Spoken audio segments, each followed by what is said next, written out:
इस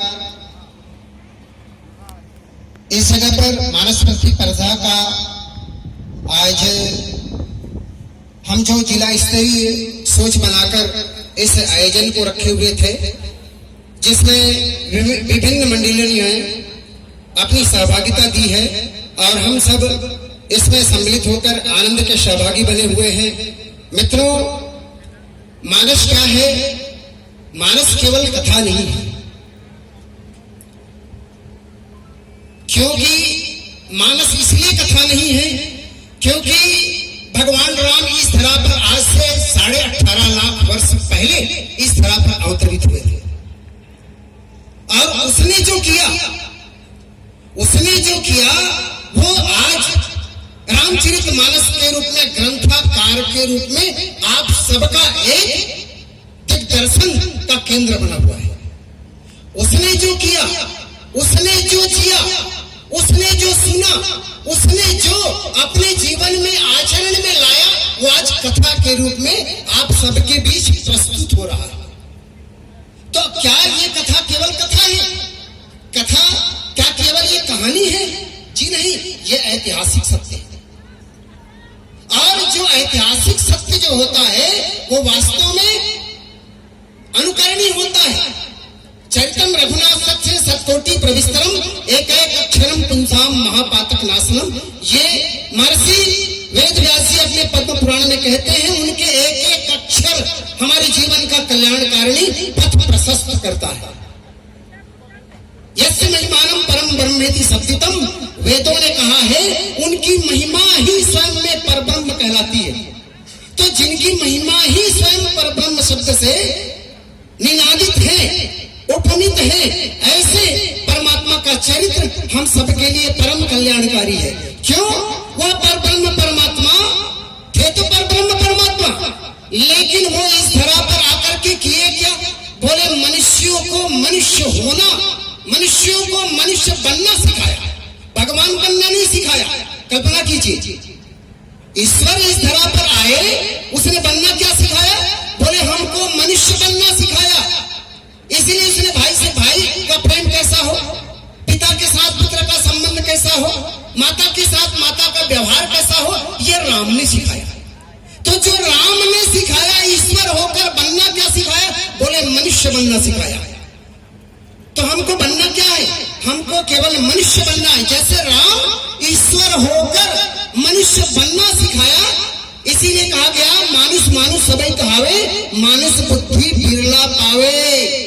देखने में हम सब मनुष्य जैसे दिखते हैं, मेरे शब्द पर जरा ध्यान दीजिए। हम दिखने में मनुष्य जैसा दिखते हैं, लेकिन मनुष्य होने के लिए विशिष्ट गुण चाहिए।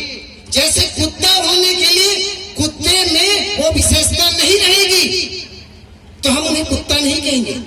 जैसे व्यक्ति जब गलत आचरण में उतर आता है तो कभी कभी गालियों के कारण हम क्या कह देते हैं? ये तो कुत्ता टाइप का आदमी है यार। अरे तो आदमी कैसे कुत्ता टाइप का हो जाएगा भाई? आदमी कभी कुत्ता हो नहीं सकता। तो इसका मतलब ये है मनुष्य होने के हमारे मापदंड है, और मापदंड हमारे धर्म शास्त्र बताते हैं। मित्रों, तो इन्हीं सब बातों को मैं आप सबके बीच कहूंगा। जब हम व्याख्या पक्ष पर ध्यान देंगे तो याद रखिएगा, पहले तो हम उनके सरल अर्थ करें। जो शब्दार्थ लिखा हुआ है गोस्वामी जी ने, उनका सरल अर्थ करें। जो नीचे में अर्थ अर्थात टीका लिखा हुआ है, उनको अक्षरशः बोले। जैसे राम एक तपस्वी तारी, राम एक तपस्वी स्त्री को तार दिया, ये सरल अर्थ है। अब राम एक तपस्वी तारी की हम व्याख्या करना चाहेंगे तो राम ने फिर कितने नारियों को या कितने पुरुषों को तारा, ये हम अन्य जगह से खोज करके उनकी व्याख्या करेंगे कि भगवान राम ने कहां कहां किनको किनको तारा।